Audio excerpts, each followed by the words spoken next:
Stu, remember when a peptide was something we just learned about in organic chemistry? It was like a bond or something. Yeah, I think I remember those days as well. I think I've come a little bit further, but I'm not sure how much. The Exercise Science Podcast, trained to improve your health and fitness. Boom, there it is. Welcome to the Exercise Science Podcast. I'm Martin Gabala. I'm here with Stuart Phillips. The Exercise Science Podcast is made to translate exercise science for the rest of the world. Marty is the worldwide expert on high-intensity training and time-efficient cardio. And Stu is the global expert on strength development and protein. Hard facts, no hype. Remember, we're on most platforms at Real Exercise Science. And so in this episode, we're going to discuss what are some of the peptides around which the most buzz exists. We'll tell you what we think about peptides, or at least our more expert guest will. And we'll talk about the pharmaceutical approval process that exists to ensure that most drugs are safe. And so this week, we're delighted to have on the show Leigh Baxt, who's on Instagram at ScienceMomSciCom. We'll put the link in our show notes. My favorite post from Leigh recently is an image that says, to be clear, I am not anti-peptide. I am pro-data. Yeah, so Leigh is a translational scientist and drug development lead in the Therapeutics Bridge Labs at Memorial Sloan Kettering in New York City, where she advances early-stage therapeutics from discovery through in vivo validation to enable partnership and commercialization. Leigh earned her PhD from Stanford University. That's that little one out on the West Coast there. School of Medicine, completed her postdoctoral training at Harvard Medical School. That's the big one on the East Coast in Boston, and holds a bachelor's degree from Brown University. So Leigh, it's a pleasure to have you on the podcast. Thanks for taking the time. Really appreciate it. And, I think we really appreciate your communication strategy, particularly around peptides. I think you and I align on where we sit on those things, which is probably why you're a guest on this show. Thanks for taking the time, though. Really appreciate it. Thank you for having me. It's an honor to be here. So I come from a family of scientists and doctors. My dad is a retired physician. My mom's a retired scientist, cancer researcher. My husband's also a scientist. So really, science is in my blood. I did not want to run an independent research lab. I wanted to do science that I felt could really impact lives and improve lives more meaningfully than just studying basic processes. Not that those are not critical. They are absolutely the backbone of everything we do translationally and medically. Yeah, it runs in the family. Yeah. I get it. That's cool. So I now work at the interface between this is really interesting biology and can we harness this therapeutically, which I think is incredibly exciting. It has a very high failure rate, as we can talk about later. But I work with academic researchers who are the leaders in their field, predominantly in oncology, and they have ideas for new medications, and they want to see if these ideas can really prove their value therapeutically and whether we can get them through the first few stages of preclinical development to the point that they can then work towards getting approval to move into human trials. So really, we work at the space called translational research, which is where we move from the basic science we've talked about into therapeutics development. So this is an area I've been working in for about a decade now. Well, we can't wait to get into it with you, but first, an ad break. Health information online is messy. Even the good stuff goes stale as science evolves. Consensus shifts, and what was solid 2 years ago may already be revised. So what Everme built? A system that reads through filtered, vetted, published research papers and scores them for credibility before anything reaches you. They've actually filed patents for this technology. On the app, you share your health goals, and you can also sync your wearables so it knows what your body is saying and what you're curious about. Every morning, you get a personalized health snapshot with an actionable intelligence. You can then link to the AI that learns and evolves with you, or learn more about longevity through dynamic podcasts or curated topics, broken down into consumable formats. Everme combines evidence-based research, advanced AI technology, and thoughtful design to support better everyday decisions related to long-term health and well-being. Learn more at everme.ai. Okay, we're back, and I should mention that Exercise Science listeners can get a special 2-month free from our sponsor, Everme's Longevity Intelligence Platform, by going to www.everme.ai/exercise science. Okay, so let's start the show. And I want to talk, Leigh, about the hype around peptides. And before we get into that, just for our audience, let's tell them what peptides are. What are we talking about here? Well, technically, from a scientific standpoint, a peptide is just a small piece of protein. It's just a chain of amino acids. I always say that it's just a descriptor. It isn't really a specific thing, but it's been kind of co-opted in the fitness, wellness, nutrition, optimizing community as an entire category of these like life-changing, secret therapeutics we should all be using. There are lots of FDA approved drugs, over 100 actually, that are peptides. Insulin is a peptide. All the GLP-1 agonists are peptides. This isn't like a new area of science that hasn't existed. It's just an area that has gotten a lot of traction in that specific community. So the peptides that you're hearing about and we're talking about today are not GLP-1 agonists. We're also not talking about the copycat GLP-1 agonists that are sometimes available through compounding pharmacies. We are talking about the ones marketed that say for research use only. And they, by and large, do not have robust human clinical data or even preclinical data. So this peptide trend is seemingly intertwined with concepts of optimization, looksmaxxing, and fitness in general. Can you sort of explain that to us, or is the peptide trend something on its own? I think that there's a tendency where people view these as kind of a different thing than therapeutics because the purported, benefits of them are all things that you would be using in a healthy individual. We're not trying to cure a disease or treat a condition. These are things where you're optimizing your health. That's the overarching thing, or longevity. All these things where you're taking a person who's otherwise healthy and they just want to improve things. So people tend to sort of, I think, mentally categorize them a little differently than a therapeutic.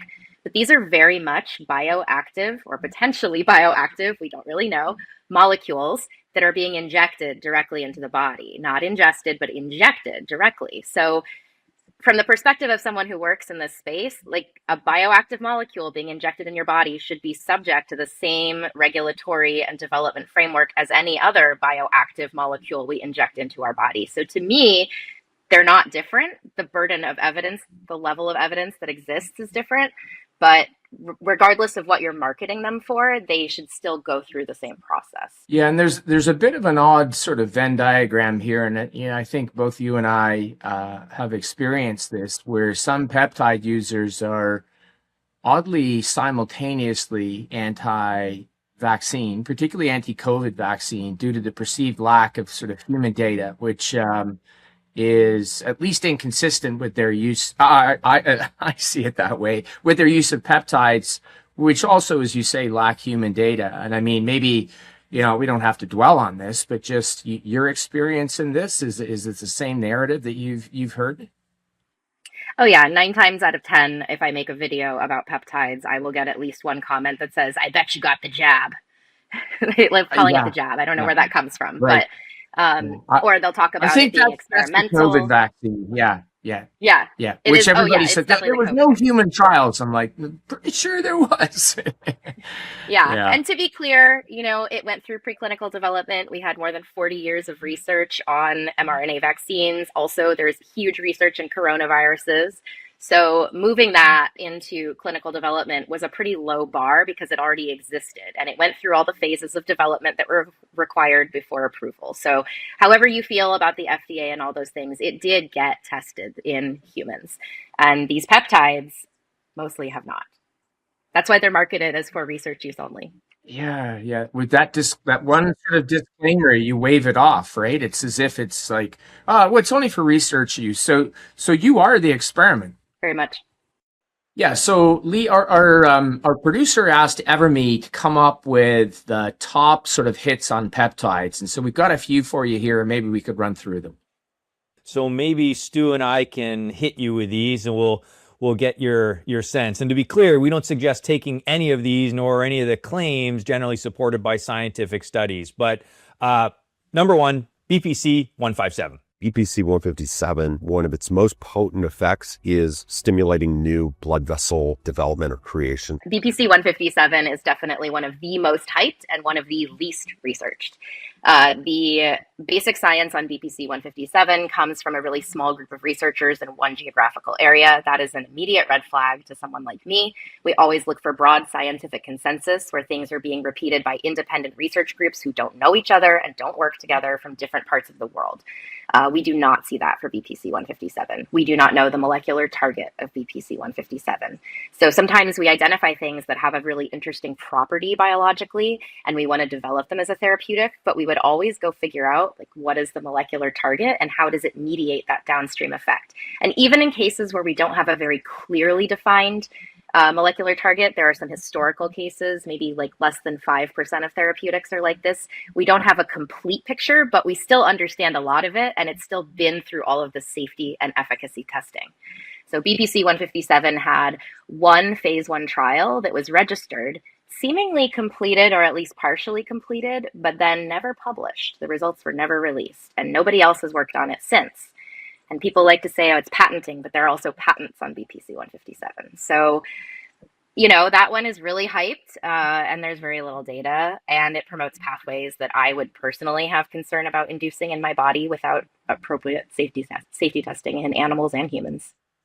Yeah, BPC-157 is certainly high on the list. I think you hear that a lot. Maybe talk about TB500 or thymosin beta 4, although I've heard you, or I think I've read you saying that they're not the same thing. No, that's another one that's an interesting case. I take TB500 every 5 days. Can you take too much? No, I really don't think so. So TB500 is a fragment of TB4. It is a smaller piece of the TB4 peptide, which is a peptide that exists in our body. There is lots of science on TB4, but you cannot extrapolate science on one peptide to another that's a piece of that peptide because it's a different molecule. And even very tiny structural changes in a molecule can have huge, profound effects. And I can give you a fun story about that later. But, you know, with that one, the other concerning thing is when you research what is TB500, you very rarely get the exact like amino acid sequence provided. They all seem to be like a little, it's never really disclosed. It's a little different. And I've also noticed that a lot of the people who promote it just conflate TB500 and TB4 and kind of use those words interchangeably as if one and the other are equitable, which they are not. There are no human trials on TB500, by the way, no human data, at least as of a couple weeks ago. Yeah, right. And then what's it supposed? I mean, why are people taking this? I think TB500 and BP157 are the two in the, is that the Wolverine stack? I think. Wolverine I don't know all the names. Yeah. Crushing my favorite superheroes, you know, that's I killing me, the know. Can we Wolverine not stack. do that to Wolverine? Like, I like Wolverine too. Oh, you wanted the truth! I told you the truth! I didn't like it. I think basically it's like performance enhancement, you know, it's like recovering from exercise and injury and all that, you know, healing, I think like wound healing or tendon healing, things like that for BPC-157, TB500. I get lots of people telling me that they use those after having various injuries and it worked great for them, except my response is, but you didn't not use it. So we don't have a comparator for what would have happened if you didn't use it. Yeah. Okay, Leigh, how about CJC 1295 that supports increased growth hormone release, ostensibly, which can enhance muscle growth and fat metabolism? Now, CJC 1295 works by increasing plasma growth hormone levels in your body, gives you greater muscle definition, a leaner frame, and more energy. Yeah, so CJC 1295 is one of the ones that we would definitely put red flags on because it induces growth hormone. I believe this one has a more sustained induction of growth hormone and not pulsatile, which would be concerning as far as potential pathological effects. And there's some phase 1 and phase 2 data on like very specific things, but not on the claims that it is supposed to support. I mean, it's almost like you need a playbook to keep up with, you know, who are the new players here, but Reta or Retatrutide or Retatrutide. I'm not really sure which, you know, pronunciation. Maybe, you know, as a Canadian, I'll just say Retatrutide and hope that that's the right way. Retatrutide might be the most powerful metabolic drug we've ever seen. Yes, it can drive faster weight loss, improve inflammation, insulin sensitivity, and even some longevity biomarkers. Yeah, so Reta is actually a slightly different category because it is in phase 3 trials and is showing really amazing results. I think yesterday there was actually a data released showing that the weight loss was comparable to like bariatric surgery, which for the community who needs this, that's incredible. Metabolic doctors in that space who I see are saying like approach with caution because it's such a powerful drug. It's a triple cocktail. It's not just one medication because it is so strong. I know a lot of people are getting this through other sources. And yes, we have human data. There are specific patient populations it's being tested in, so it's not like you and me. And they are also sourcing this from non-approved places, right? So there's not a lot of oversight in terms of the manufacturing. That's another part of the process of drug development, is showing that the manufacturing is consistent, sterile, that you get what you think you're getting, that it's stable on the shelf. None of that's being done for these. As someone who spent a career researching hypertrophy strength and evidence-based training, my biggest frustration with most fitness apps is that they're either too basic for serious lifters or too generic to feel personal. BioFit solves both of these issues. Whether you're new to the gym or an experienced lifter, BioFit gives you access to hundreds of expertly built programs covering hypertrophy, strength, cardio, mobility, and overall performance. Plus, there's a build-your-own feature for complete customization. What sets BioFit apart is the depth. You can track training volume by muscle group, monitor weekly progression, and program advanced methods like drop sets, myo reps, and even blood flow restriction training. Every program in BioFit comes with video demos, guidance on rating of perceived exertion. It also has a smart recovery management tool. There's also a dietitian-approved recipe database and a strong in-app community. BioFit feels less like a workout app and more like having an experienced coach and a training partner in your pocket. To learn more, visit getbiofit.com or download BioFit on iOS or Android. And so, Leigh, maybe we can back up a little bit and follow on the point that you just raised there. And so can you walk us and our audience through the drug approval process a little bit? Like what needs to happen before a molecule can be sold as a drug? Yeah, so I would actually even say the drug discovery, development, and then approval. Approval is only at the very end. And I'm talking FDA approval. I know that you guys are not based in the US. I am, so I'll use all the US terminology just in case that matters. So when we have an idea for a new medication, first you need to move from this is interesting science to can this be used therapeutically? And we do things where we develop preliminary molecules, so early molecules that would never be suitable to be a drug, but maybe they have some of the properties that we want. And we test those in cells, in biochemical assays to make sure that they have the properties we want. And we fine tune and tweak things until we get to the point that we say, okay, this does what I want. It doesn't do what I don't want, and it has appropriate properties that if I give it to an animal, it will have bioavailability, it will get to the tissues I want, it will stick around long enough. We check the pharmacokinetics, which is how long it's around and where it goes. Then you go into animal models, and you would look to make sure you don't see any safety concerns in animal models. You would also make sure that it works in animal models of the thing that you wish to treat, whether that's optimizing muscle growth or treating diabetes. So you go through a specific set of studies, and in the preclinical space, before you have approval to go into humans, there are specific de-risking studies that are required, especially in anything that induces growth hormone, angiogenesis, proliferation, cell migration, all things that we know are dysregulated in cancer, for example.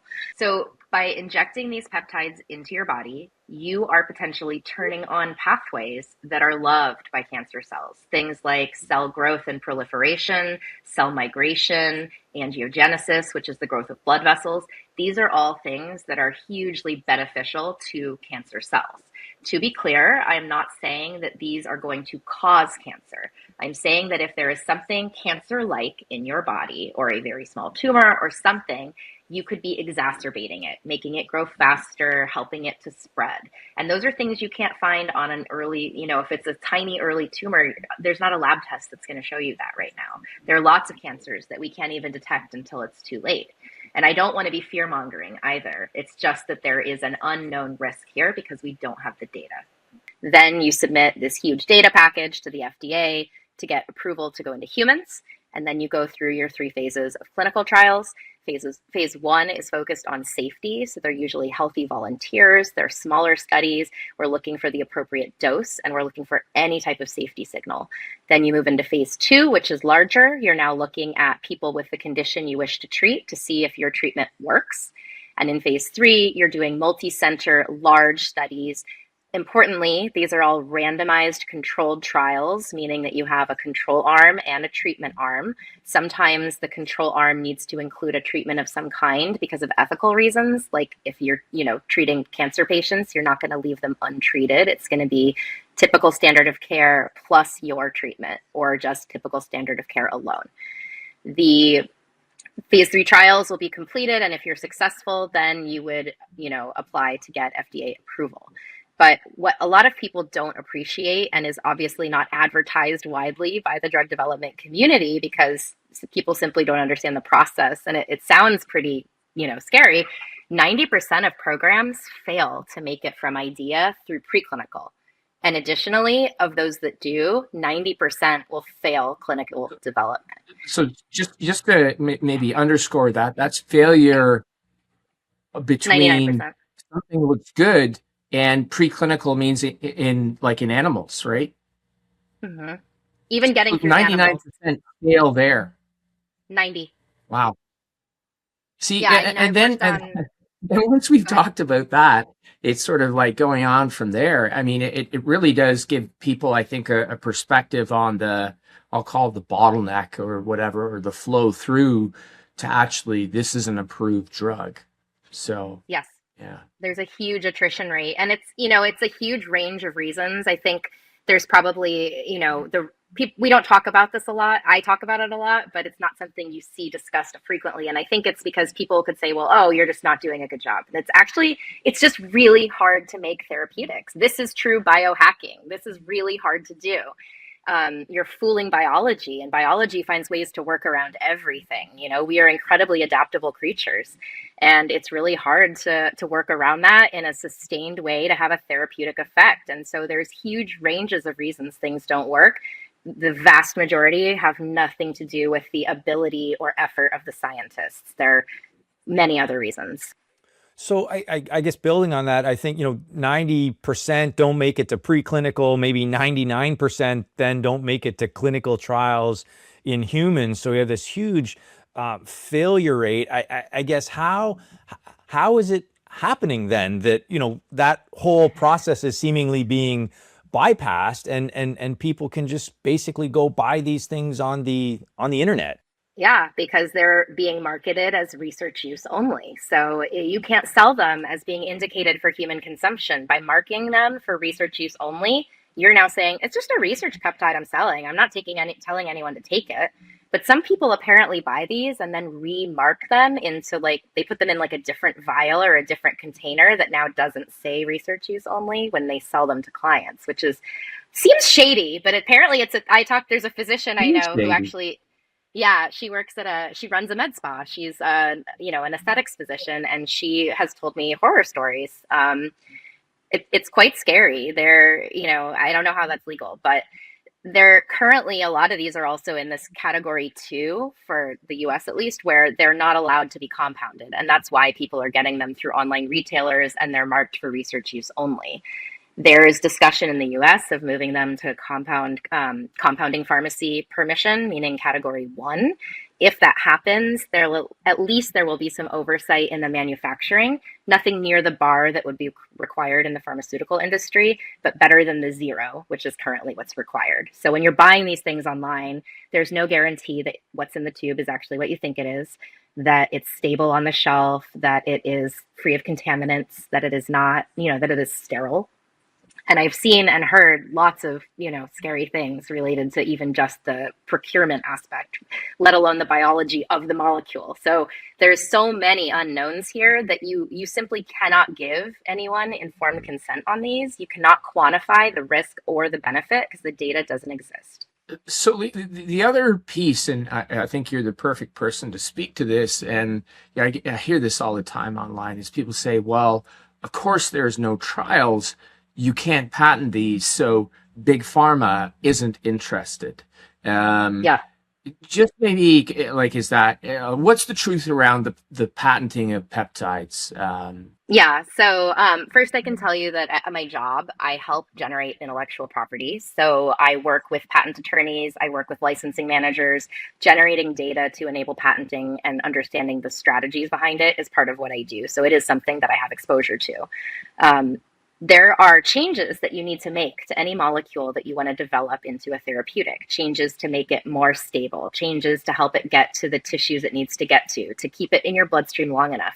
If you look specifically at peptides that have become approved drugs, most of the changes that are made are to extend their existence in your bloodstream. So we call that half-life extension.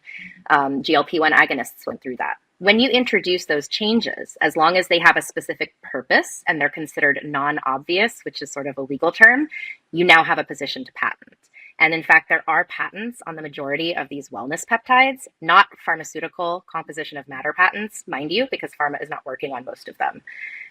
But yes, there are definitely patents. They are patentable. Not only are they themselves, but the formulation, the manufacturing, even like delivery mechanisms for insulin. There's lots of insulin delivery devices that are also patented. So patenting is not the reason.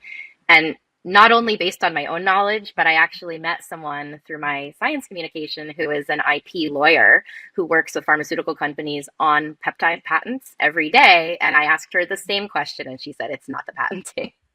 Yeah, that's a big one though. That's a big one to undo, right? Like everybody throws that in your face right away. These things can't be patented, and I'm like, I don't know about that. You know, and that thread, one interesting fact for you, one of the original GLP-1 agonists was actually identified, and this goes to why we need to fund basic science. It was identified in saliva from Gila monsters, those like giant lizards. Yeah. And they had sort of interesting, metabolic profiles. So they found this agonist, a GLP-1 agonist that was in their saliva, and that was then developed into a drug, which is in fact patented. And it is a natural occurring molecule that was tweaked and patented. So, there's the hole in that argument.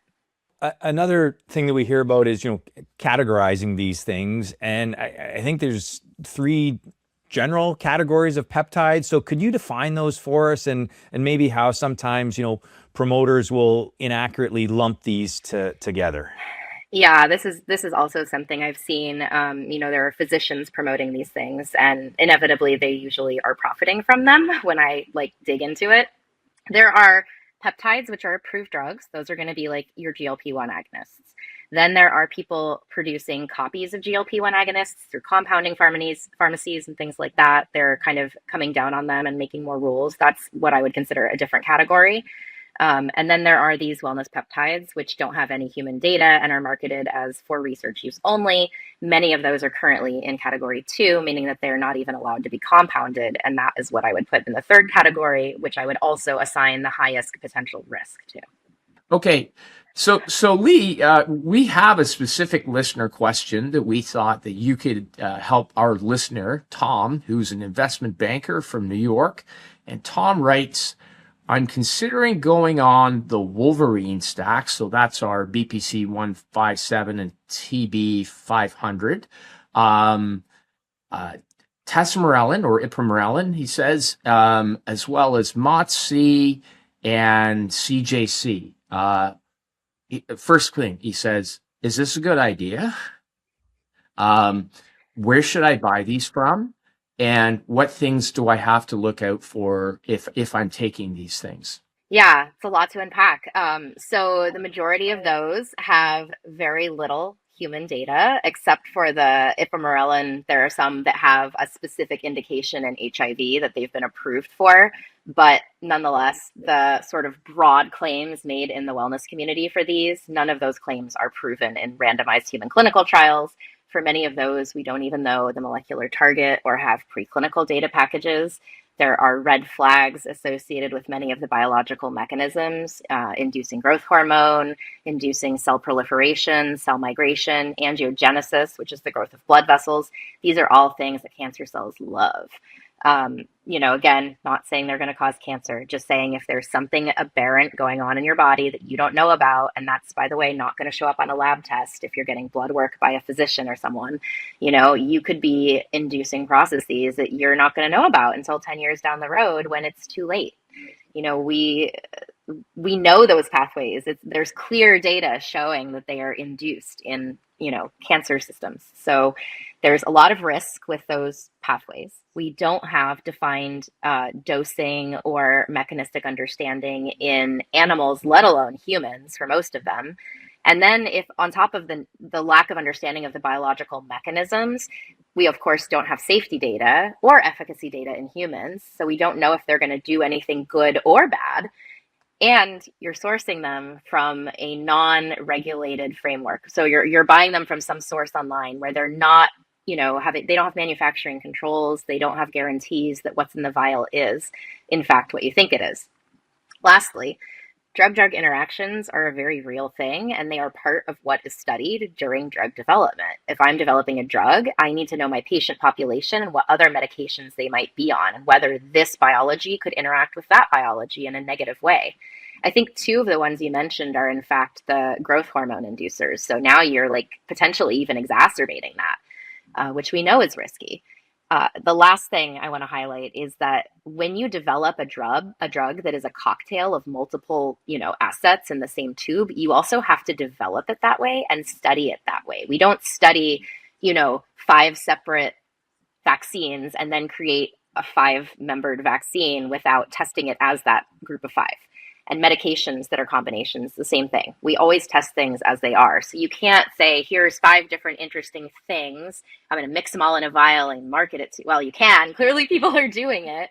Yeah, you're right. But to say that that's a good idea or a bad idea or safe or unsafe, there's no data. You can't conclude anything. So I always tell people I'm not anti-peptide. I'm just pro-data. I don't like to tell people what to do. I like people to be armed to optimize their health with evidence-backed information and to understand how to differentiate hype from data and marketing from data, because that is what I see is a lot of marketing that is not backed by data. So I want people to know how to be a good self-advocate. Someone is telling me I should try this. What is the data behind it? I mean, that's what I do when my doctor says I should take a medication. I trust their expertise, but I always verify. We all want to do our own research. So it's important to know what you're getting and what that data is based on. And is there a financial incentive of the person who's trying to get you to take it? Leah, I have a question for you. I know you're not an expert on human behavior, but why do you think this area is taking off so much? Is there's sort of an edginess to it. There's sort of I don't know if it's outsider status. I don't even know the way to frame the question a little bit, but most people are interested in being healthy, strong. They're not interested in bad things happening to them. Of course. And unlike something like supplements where, there's a lot of unregulated supplements out there. There's a lot, but generally, as Stu always makes the point, your gut is an amazing fence or filter, that's going to prevent a lot of the bad things that otherwise be happening to you. Absolutely. It's totally different when you're injecting it. So the question is why have these things taken off so much? Well, I think the fact that there's a number of factors. So the key things that I think are influencing this, number one, GLP agonists have become this incredible new paradigm shifting drug, and they are injected and they are being used very widely. So while injected medications are not a new thing, there are lots of medications you need to use by injection because they are not orally available. The use of these has become more widespread, and I think people are much more comfortable with the idea of injecting something that's going to help me be a better me, right? And in addition to that, I think that there is, especially amongst the sort of women in the perimenopausal and menopausal space, I think that there's an increased dialogue about this phase of our lives. Optimizing health and being able to feel better when we're going through this challenging transition is really hard. And add to that the fact that there are tons of autoimmune diseases in women that start to show during the age of 40 to 60. You're going through 10 years of horrible symptoms trying to get relief, and none of your doctors are giving you anything to help. Of course, you're not going to trust the system. People feel disenfranchised. They feel like they're being gaslit and not listened to. I understand all of that. You combine that with this broad use of things that are injected and the marketing of these as being enhancing and improving and making you a better version of you, it's misleading. It's intentionally misleading. And then there's the profiting and the rise of places like Instagram and TikTok and whatever other site people are using to get health information. There's all of these things I think just create the perfect storm for something like this to just take off. And it is. Leigh, one last question, and you and I think have exchanged at least messages on Instagram about this. And one of the real reasons that, to be frank, I'm kind of beating the drum on this one is that it took a lot of time to get Big Tobacco, who I think we can all agree was a real force behind keeping data hidden, and as well to admit that they market to kids. because if you can't get kids, to smoke before age 18, they probably will never smoke. But they finally copped to it and said, yeah, okay, fair enough. On social media, these are being pushed, not as much on Instagram, but if you go over to TikTok, which is more the younger demographics, I'll call it, platform, the marketing is slanted towards, I won't say children, but definitely adolescents who are at a phase of their lives where they're pretty unsure about who they are, their bodies, how they feel about themselves. And that's really what's kind of got me going on a lot of this stuff. And maybe I could get your reaction to that and how you see that. Predatory. I'm a parent. I have a daughter who is in 5th grade. She's 10. So a lot of her friends are just getting into this, kind of adolescence. And there's a lot of changes happening. There's a lot of drama. There's a lot going on, and they're very susceptible. And I try to really stay on top of what she's being exposed to and make sure that if she does have questions about anything, she can come and ask me. And my son, who's 7, is like obsessed with his muscles and being strong and being able to do things. So of course, when they get older, they're the demographic that this is going to be targeting. And I just think it's predatory. I think that parents should be really careful about talking to their kids about being evidence-based in the way that we treat our bodies and the way that we take care of our bodies. I mean, not my expertise. This is very much your expertise. But when I talk about lifting weights to my kids, I tell them, I'm a woman in my 40s and my bones are not going to stay as strong as I get older. And my muscles are going to get smaller. So I lift weights a few times a week to try to stay strong so I can be a good mommy for you as long as I can. And I do cardio, 4 to 5 times a week for the same reason. I exercise because it makes me feel good in my brain. It makes my body feel good. And it means I'm going to be, healthy and take care of myself for you. So I think the way we talk about these things in front of our kids has a really big effect. I taught my kids about how vaccines work when they were 3, so they understand now. And every time my son gets a shot, he goes, "Oh, my white cells are getting instructions to kill bad viruses." Yeah, he's really into bad guys and battles. So there's a lot of that. It makes sense, right? Capitalize on what they're interested in. It's awesome. Awesome. Yeah. So I don't know that we ever asked you the question, Leigh, so I'll ask it here now. And so, what's the future? So where is this peptide trend heading, do you think? Yeah, right now, I think there are people who think they're having good results. There are probably people who are having bad results, and we're not hearing from them. No one's tracking this. So even though we hear all this anecdotal evidence about how amazing they are, we don't have robust tracking systems in place to actually assess how these things are doing. No one is measuring blood levels and seeing it correlate with an effect. It's all broadly anecdotal data, and there are communities who are definitely all in on this. But I think some of the risks with these are more long-term. They're not something you're going to see in a month or 6 months. They're something that if you are using these chronically, you're not going to see an issue for years. So in the future, maybe we're going to see some of those issues cropping up. You're going to see, depending on sourcing, people getting infections from tainted or non-sterile products. So I think you're going to see potentially some injuries and some negative things. You'll probably see broader uptake and availability if these do in fact get recategorized. There is some data with this recategorization. I think there is a discussion about certain peptides for certain conditions. So there's some level of evidence that they are going to require for the recategorization. I haven't been able to get clear indications of what exactly will be required, other than the fact that it will not be anywhere near the bar that would be required for even human testing if you're developing a therapeutic according to the drug development framework. So, I think people need to know that if this recategorization happens, it does not mean that these are now approved drugs. It does not mean that there is now new data indicating safety or efficacy. It does not mean that we're somehow now condoning or saying that these are established as being safe or efficacious. It just means that they are being given a slightly different exemption loophole. I think in the future, maybe some of this biology will be harnessed therapeutically, but it's also not new. I mean, we have growth hormone that we give people when they need it, like children who aren't growing can be given growth hormone. So some of these pathways are already capitalized on therapeutically, but it's this, secret, what everyone doesn't want you to know, kind of contrarian anti-establishment mindset that's really promoting it. And I don't know what happens to that in the future. I don't know. Like there's so much of this is that you can only talk so much science with these things because there is only so much science, right? And the rest is just, it's all made up bullshit. Leigh, to give you just a quick, peel back of the covers up here. I mean, yeah, we're different, right? Health Canada does the approvals up here.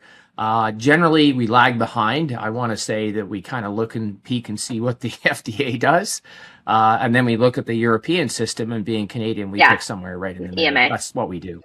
Yeah. I know. I don't know why I don't live in Canada. It's so much better. Well, but the truth is, I was recently talking to some folks from the CBC who said that they got a letter from Health Canada that said that any licensed healthcare professional that is trying to give these to people for treatment of a condition, now that can be broadly interpreted or whatever, without data, and of course they have none, that's illegal. Wow, that's awesome. And that would shut down a lot of things. I think if they delivered that verdict, if it's not illegal, like it's not like the cops are going to come knocking on your door probably, but it's definitely grounds for an appeal to the local licensing board to say it's unethical and you're engaging in unethical medical behavior. So but 80% of Canadians live within 200 kilometers of the US border, right? So, Canadians have no problem sourcing those things. No one does. Apparently, this is a huge issue in Asia as well. I've gotten messages from some physicians who are, in Southeast Asia who have said, like, this is also a huge thing here. So I think this is a worldwide phenomenon. Thanks for tuning in this week. Exercise Science is sponsored by EverMe. You can download the EverMe app for free at your favorite app store. The show is produced by Ghost Bureau out of Toronto. Thanks to Leigh Baxt, who you can find on Instagram at ScienceMomSciComm. Remember, we're on most platforms at Real Exercise Science. Give us a follow or a subscribe. And if you enjoyed this episode, please, by all means, share this podcast with someone in your life who wants to know more about exercise science. We'll see you next week. The Exercise Science Podcast is for educational and entertainment purposes only and is not a substitute for professional medical advice. Strength training and fitness carry inherent risks. Always consult with a physician before starting any new exercise program or making changes to your diet. The hosts, producers, sponsors, and guests of this podcast disclaim any liability for any injuries or losses connected with the information discussed in this show. The science of strength and fitness is continually evolving. While we strive to provide accurate, evidence-based information, we make no representations or warranties regarding the completeness, accuracy, or timeliness of the information discussed.